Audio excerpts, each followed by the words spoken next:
Invest Africa, proudly brought to you by KPMG. With me, I have my guest, Chris Gilmore, retail analyst at Absa Asset Management Private Clients, and Humphrey, Gathungu, portfolio manager at Stanlib. And I still have Lagos, in our Lagos bureau, we still have Sanaz Etebarian. She's the CEO at dealday.com. Welcome back, everybody. So during the break, I was tortured with this idea of the gala sausage, that it seems that I'm only the only one at the desk who actually hasn't tasted one. But I'm sure we'll fix that shortly. But let's go back to a point that Sanaz raised before we went to break, and I want to bring it to you, Chris. I want to talk about ShopRite's model with a property fund partner to go into Nigeria and build the 10 malls that are still expected in Nigeria. Is this a likely trend that you think is going to be followed? Absolutely. I can remember 2-3 years ago at a ShopRite presentation, Whitey Basson, the CEO of ShopRite, was appealing to the audience, saying, please, we really need to get far more in the way of shopping malls. Property development in Africa. He said they're like hen's teeth. And if you speak to noted property economists like Kura Chihota, for example, he'll tell you there are only about 15 or 20 shopping malls in the whole of the continent of Africa. It's crazy, it's ridiculous. But I think, as Humphrey was saying earlier, the opportunities because of that are superb, both for the retailers and for the property companies. There are a host of minefields in this, because in many countries in Africa, there are not enough safeguards for property companies. So they have to go in there with banks of legal experts to make sure that everything is tied up properly. And you've got to obviously guard against currency risk and all this type of thing. But I think the opportunity is there. To put some sort of colour in this, talking to some of the hotel operators down here recently, if you want to put a hotel in Africa, just about anywhere in Africa, it's going to cost you, as far as land is concerned, about $4 million per acre. So it's incredibly expensive. So it just means that the whole cost of doing business there is massive. And if that can come down considerably from these very, very elevated levels, it will help to spur on the whole development of retail, of hotels, and just about every other consumer industry you can think of. Sanaz, perhaps you could respond to some of the comments that Chris has made, especially in terms of how retailers are maybe circumventing some of these really high occupancy rates, as well as the infrastructural deficits that are so common in Africa, and whether the mobile and also broadband penetration on the continent is the answer. Yes, well, broadband internet is becoming very accessible to everybody. We've got about 50 million people in Nigeria who can access the internet, or have access to the internet. But to go back to what Chris was saying, you have to remember there's certain things like contraband items that are banned to come into the countries, making it very difficult for retailers to bring in specific products. Or, for example, the epileptic power supply that we suffer from, which increases costs and operations and puts problem for actually operating properly. All in all, I think the opportunities are massive, but the challenges also are quite high. But if people are willing to take that risk, I think it'd be a great opportunity for people to expand into Africa.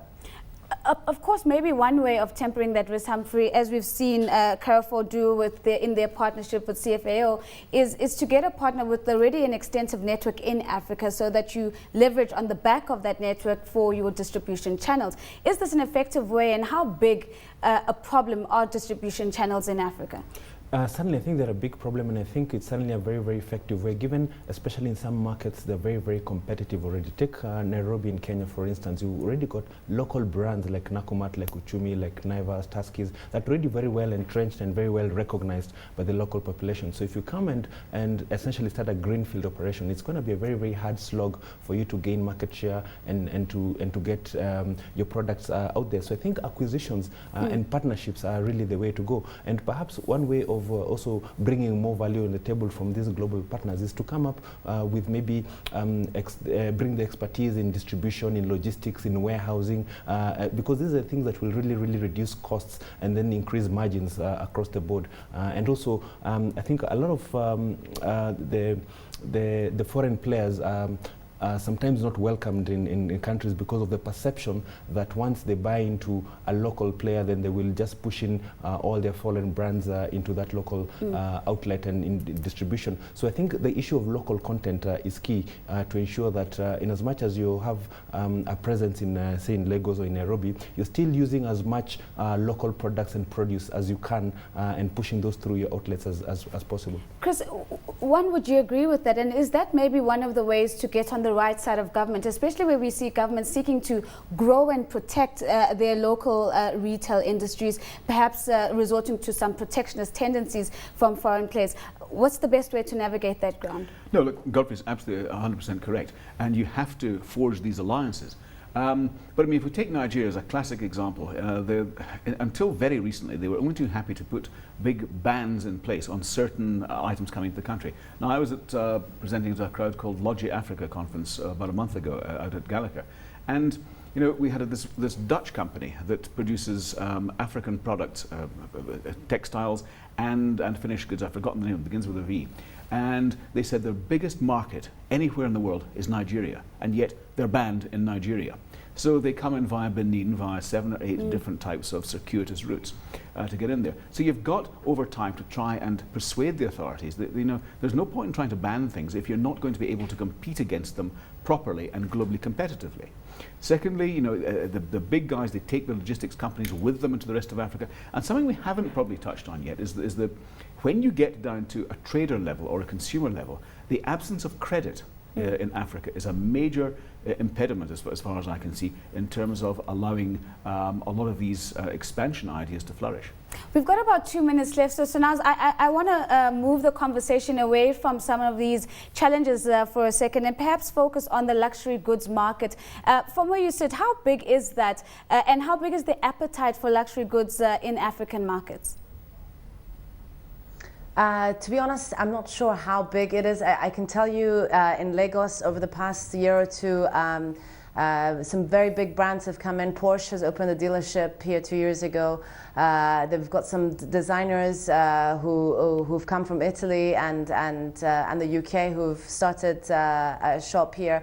I don't know how effective it is for them, but I think for now, I think luxury goods is going to remain of something of a where people would go abroad actually and fill up their suitcases and come back with what they need.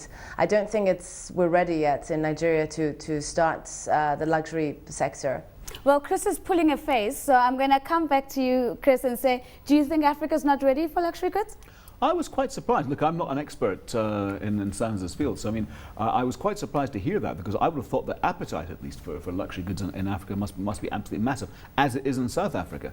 So I think it's a potentially big big market. But I defer to Sanaz's greater expertise in this field. I think there's a market for it. It's obviously difficult to see how big it is, and obviously it's growing very fast. There are a lot of ultra-rich people in Africa. But I think something interesting that we can read across from ShopRite's results, they did say that they sold more champagne in Lagos than they did in the entire of South Africa. Yeah. So that tells you that there are enough consumers of Moët and Veuve Clicquot in Lagos, and they're willing and able to buy it. And hence, I think they're looking for an opportunity to be able to buy some of these goods. So I think the market is there.